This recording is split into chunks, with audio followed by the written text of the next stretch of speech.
Hey there, Heather Ho there, it's Jeff Cutter Diamond. Welcome you to yet another Time Stand Still video that will be released on October the 12th because it is the 20th anniversary of Time Stand Still. And yes, I've done plenty of Time Stand Still videos the past 5 years to deal with this topic, and I actually didn't realize I did this for a top 10. It's the top 10 unpopular opinions to do with the Rick Murray situation. I didn't know I did a 2023 version, but this is the 2024 version. To note, I had a lot of people vote for it in the preliminary polls and all that. However, because there was a change of mods in the Degrassi Reddit community, the polls were only able to do for 2 days, which ticked off a lot of people, and they refused to do anything about it. That ruined me in a sense.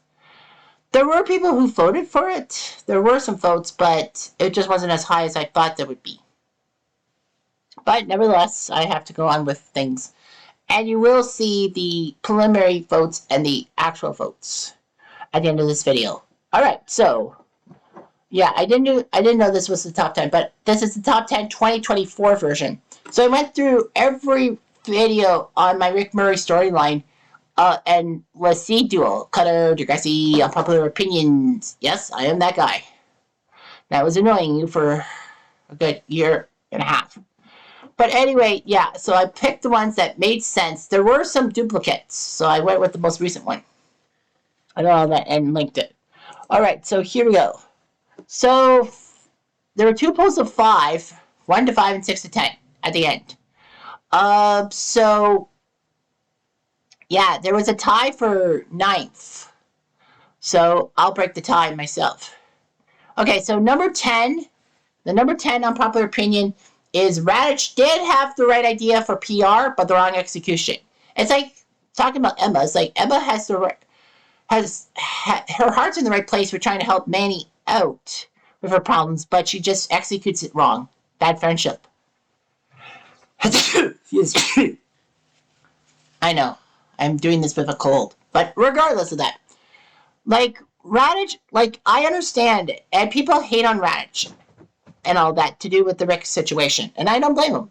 But the fact of the matter is, he did have the right idea. I mean, he wanted Degrassi to be put in the positive light. You know, all those reports on the 6 o'clock news made Degrassi look like a terrible school. And Radich was worried about the fallout of the school and how maybe the school board would be on top of them or something. The PR thing is to do with Dracula and trying to make it campy musical to better the school. But the students didn't want to sing it. Like, the drama club didn't want to sing the song against Radich because, as Alex puts it, I'm all about rebellion, but I don't want to be expelled. Which means that Radich kind of was a tyrant, because if he wasn't a tyrant, then why would Alex say, I don't want to get expelled? Simple enough. Like, I don't blame Radich for the PR, but basically it was a ticking time bomb for him to be reassigned by the school board. And the school board didn't really fire him, unless he did get fired, and Radich just basically said he was reassigned. But I think he got reassigned because the school board wanted to thank Radich for his service, keep him in the school board, and probably not fire him and have Radich snap back at them. Alright, so number 9 on the list is Rick's parents deserve to be named in the aftermath and to find out about their fate. Now, I know Rick's parents get a lot of flack, too, to do with the Rick Murray situation, and so they should. I'm just saying that, you know, Rick's mom was there at the funeral. I don't know if Rick's dad was there. I thought Rick's dad was there, you know, the balding guy and all that, the heavyset guy. I thought that was his dad. But the fact of the matter is, Rick's parents deserve to know. Like, we want to know how Rick's parents dealt with the aftermath and all that. Yes, her son's deaf, and it seemed like his mom was blissfully ignorant and basically wanted answers from Toby to do with the situation. And Toby didn't have the answers. Neither did Radich. I wouldn't put it past Radich that he did not go to Rick's visitation or funeral because he was probably afraid of what the Murrays were going to say to him. And that might have also been a part of why he got canned too, was maybe in storyline he didn't go to Rick's funeral and all that, and that probably brought the Murrays to get some justice and talk to the school board, all that. But yeah, their fate. Like, their son found a gun which was easily accessible Like, did the father know Rick it was accessible to Rick or not? I feel like they probably got in trouble. They probably went to jail or got massive probation and just left Toronto because they just didn't want to deal with it. All right, so number 8 on the list is Rick should have talked to Spitter during the aftermath. Simple as that. Is that during the aftermath? Well, I know that it's like, how, you didn't see it, but unfortunately it was a deleted scene, a stupidly put deleted scene at that. Not to hate on the deleted scene, but just that fact it's a deleted scene. Why couldn't CTV put it in? Of course, what I'm talking about is that Spitter sees Rick with his painted feathers on and clucks at him, and Radish hears it and tells Spitter to meet him for a talk at 3:30 that very afternoon. And then he shoos Rick off, and the snake blows off at Radish for the first time.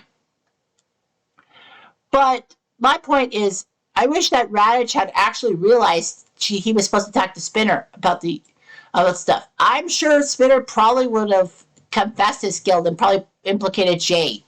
Not Alex. I don't think he would have implicated Alex. He would have implicated Jay, but not Alex. But Radish, of course, had so much on his plate afterwards with the PR and trying to help the school be in a sunny mood and all that. Edit, bit Radish in the butt. Number 7, yes. Number 7 on the list is about Rick getting away with no criminal charge because of Terry's potential condition. Everyone wants to know why Rick got away with it. How did he not get anything charged against him? Well, it's practically that Terry's dad and Terry did not press charges. I don't know why Terry's dad didn't press charges against it. Like, at least attempt to press charges and all that. It wasn't gonna. It doesn't mean it had to be successful. It just meant that it just had to be some kind of awkward thing. But the simple fact is that Rick,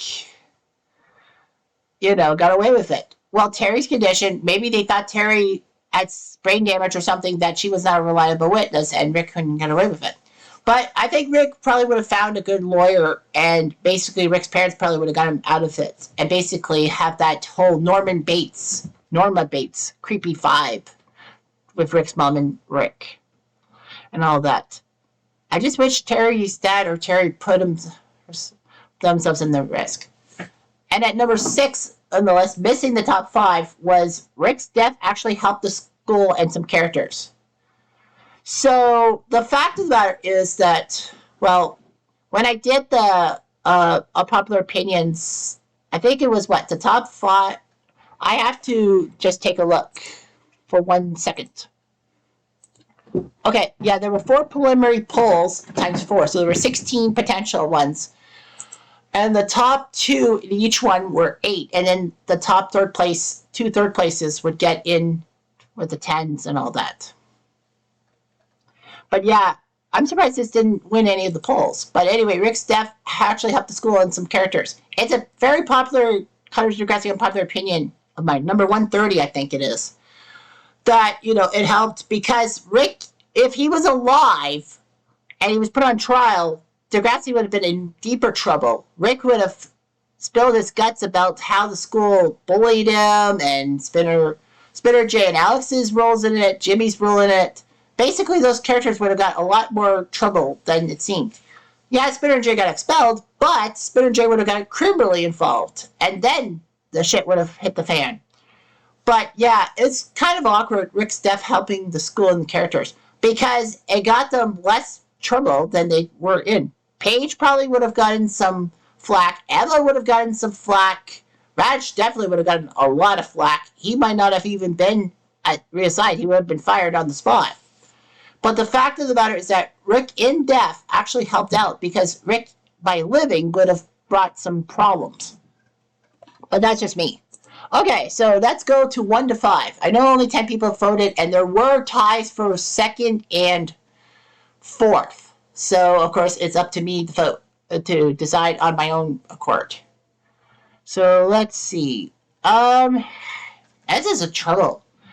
Whatever ended up being 4th and 5th, actually, I can't press it and all that.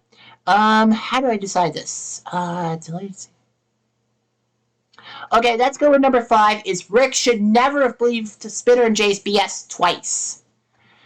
The simple fact is that Spinner and Jay BS their way to things out of trouble twice. The first time was in Time Stand Still Part 1 during the intermission after Rick saved the school and put him in a tiebreak.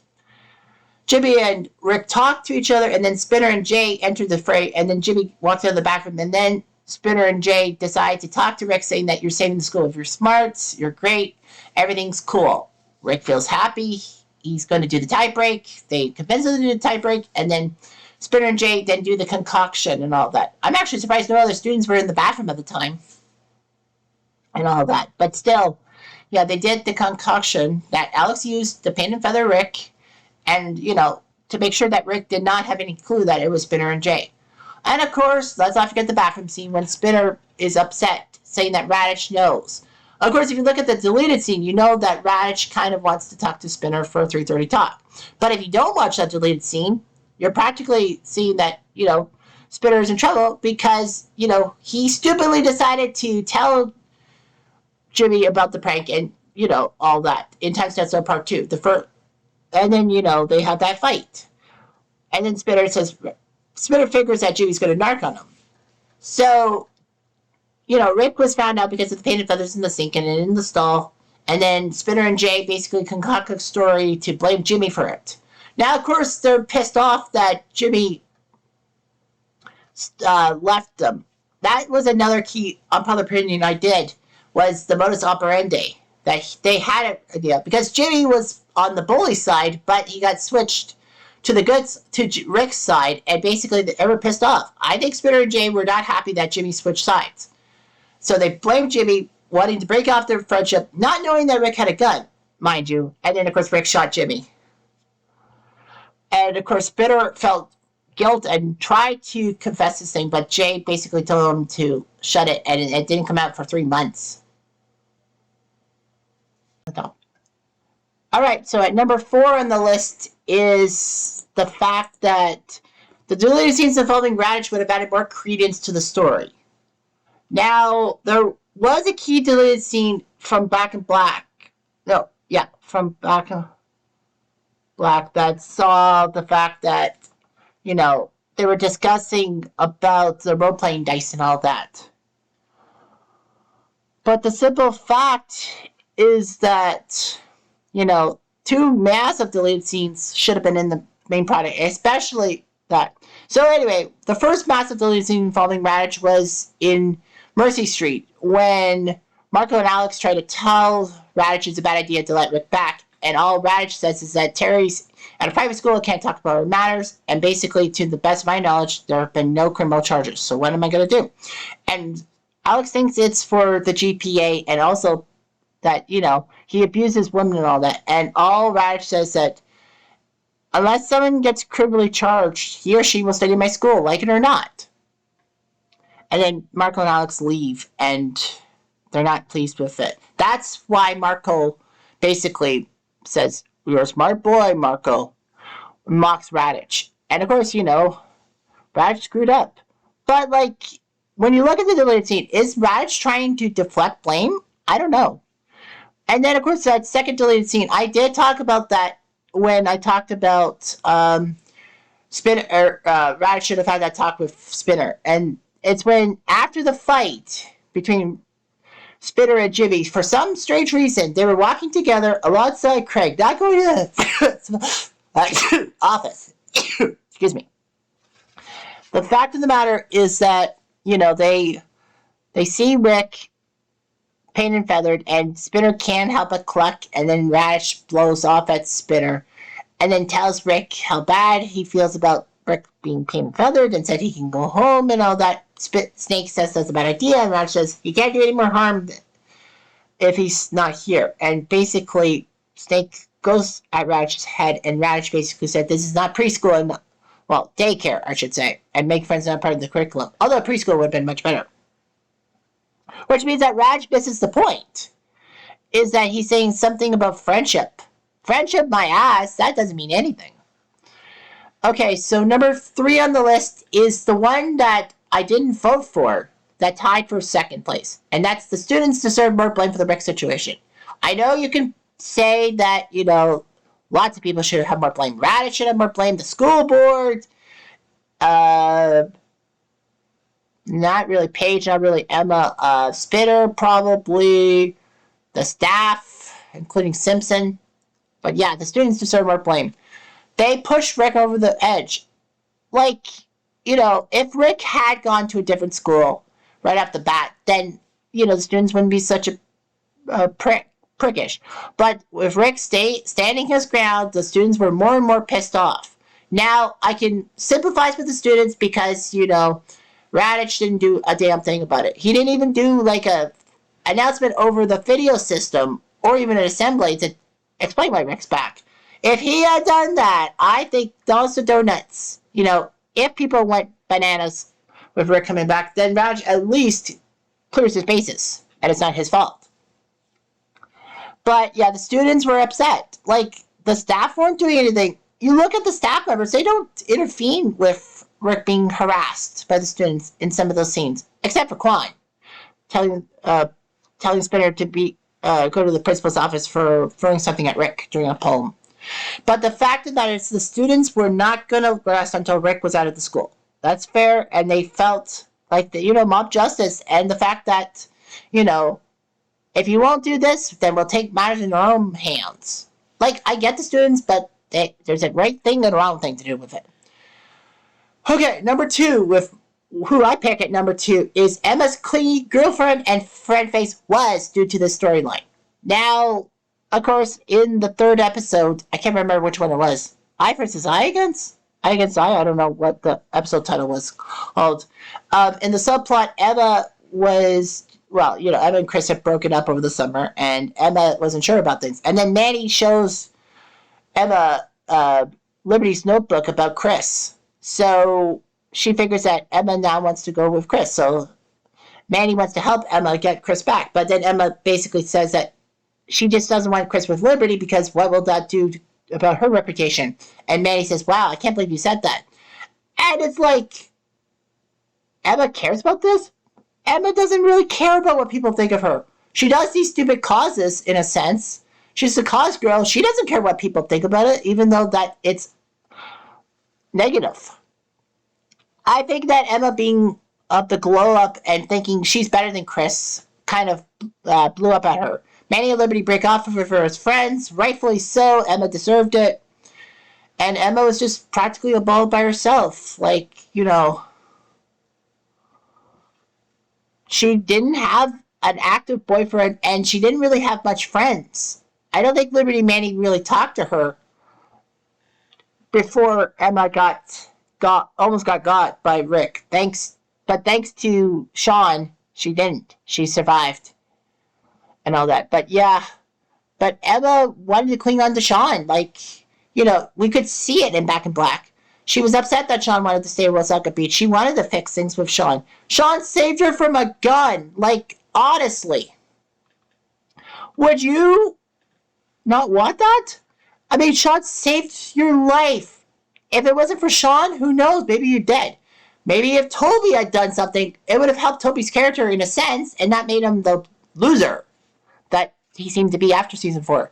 But the fact of the matter is that Emma didn't have a boyfriend. She didn't really have much friends. She didn't know how to handle the whole Rick being creepy towards her. I think she was going to tell Snake after school, but still. Yeah. And then, she wanted to find a boy. Maybe as a way to deflect a Rick Murray type. Like, Rick would probably be like, try to prevent a Rick type from hurting her again. And Emma's boyfriend, if Emma had a boyfriend, maybe he would have helped destroy Rick and all that and saved Emma's butt instead of Sean.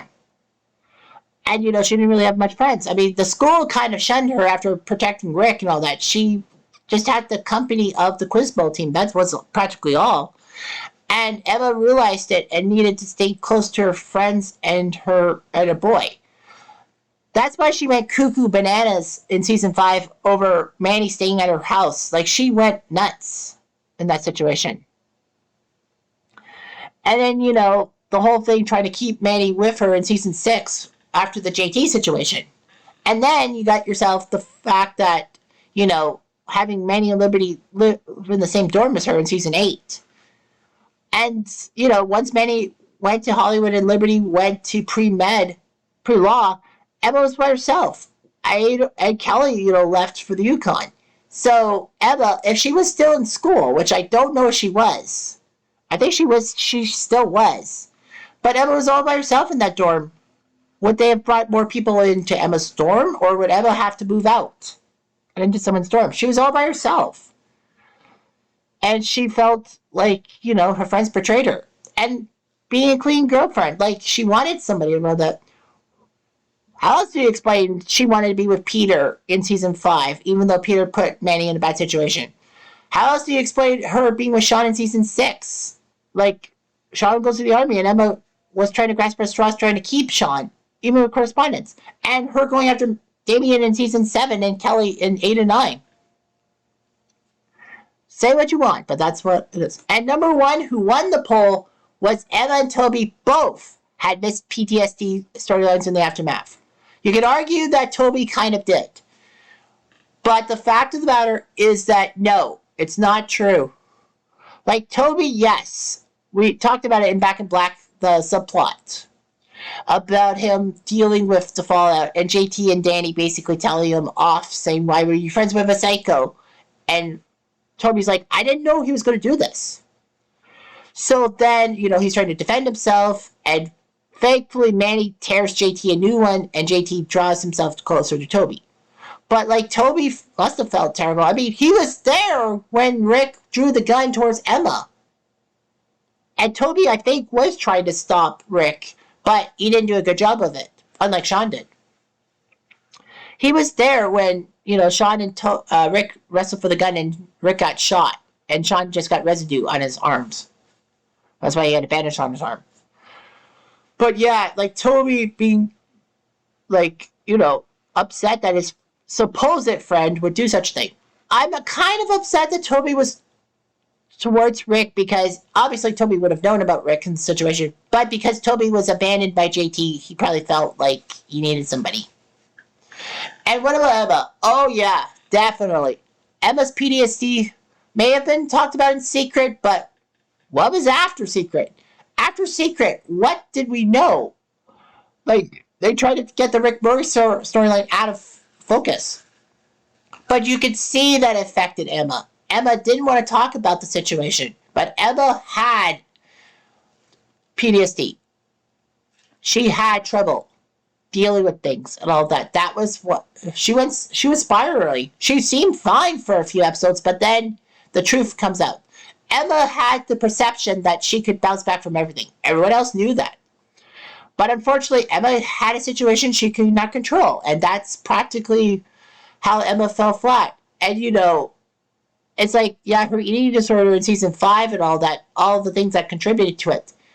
It never occurred to anybody to say, hey, maybe Emma is still withdrawn about the whole Rick Murray situation. That maybe she still has some PTSD problems to do with it. Especially, season 6 and 7 with her clinginess towards a boyfriend and friends. Maybe it's I feel like, yes, when JT got stabbed, Emma had another PTSD episode because it reminded her of Rick almost killing her. And she was acting weird. But unlike the Rick situation, Emma was adamant about things 1 or 2 weeks afterwards, whereas it took her a while to come clean about the whole Rick situation afterwards. But yeah, Emma had something there, and the writers didn't do anything about it. And I feel that the whole Maya situation, thinking she got out of her problems after helping Miles in season 14, but no, the bus crash made her back into the Maya to deal with the whole camp situation. And I think that PTSD storyline was a mea culpa for fucking up on Emma's. Try me on that. Anyway, I'm Jeff Diamond.